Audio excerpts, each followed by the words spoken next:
Sam Webb and Josh Newkirk here, weathering the elements here of Ann Arbor. Obviously, it's a rainstorm. We're under an awning here next to Sam's telecast before the game. Sam, let's just jump right in. Obviously, the first thing we got to talk about is this monsoon. We are doing our pregame preview in right now.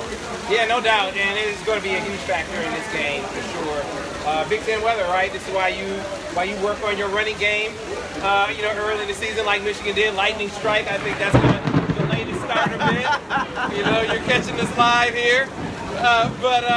So yeah, they've already delayed the opening of the stadium so fans can't enter. And so now, you're going to see, I think, the start of the game maybe push back a little bit. We'll see how it goes. But yeah, I mean, for Michigan, they've been working on that run game.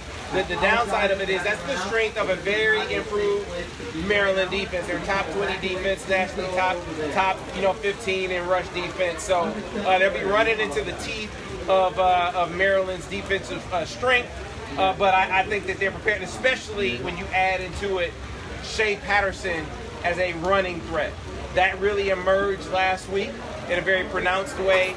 I think if they cannot pass the football as much as they want to based on the weather, Shea Patterson's legs today will be the part that I think is a big difference for Michigan.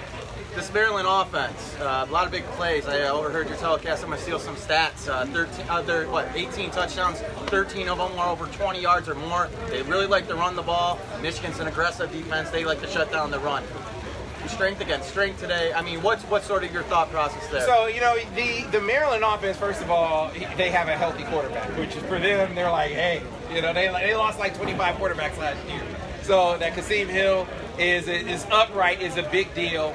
And you mentioned the big plays. Against Minnesota 2 weeks ago, they scored 6 touchdowns and they didn't have one red zone snap. So everything was from distance. But the flip side of that is that's been their offense. Big plays, quick strikes. They haven't sustained many drives. Kasim Hill, you talk to their analysts, they say he's kind of functioned more as a game manager. So they're still an offense that relies mostly on the running game.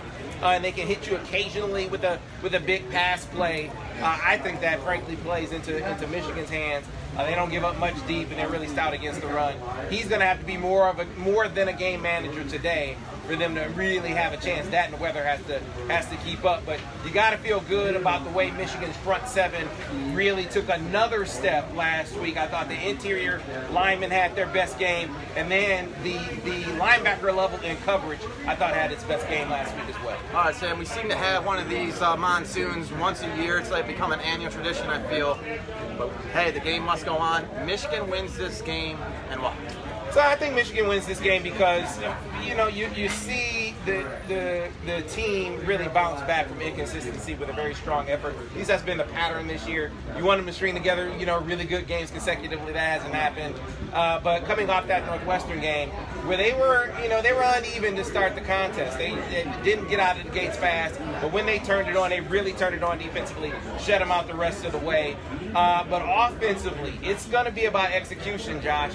I mean, a lot of people, there's a lot of hand-wringing over the play calling, and I just don't think that was the issue last week. Michigan was outstanding on first down, run or pass. They were in very advantageous down and distance situations, but missed throws, wrong routes, drop balls, penalties, the kinds of things from an execution perspective that you can't have if you want to be a consistent offense.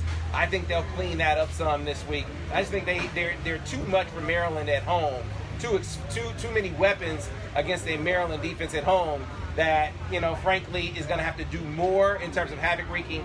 And Shea Patterson is a guy that can improvise. And then defensively, they just haven't shown themselves to be consistent enough as far as, methodically having drives. I don't think they have enough to get it done against Michigan today. All right, you heard it here first. Michigan gets the win, according to Sam Webb.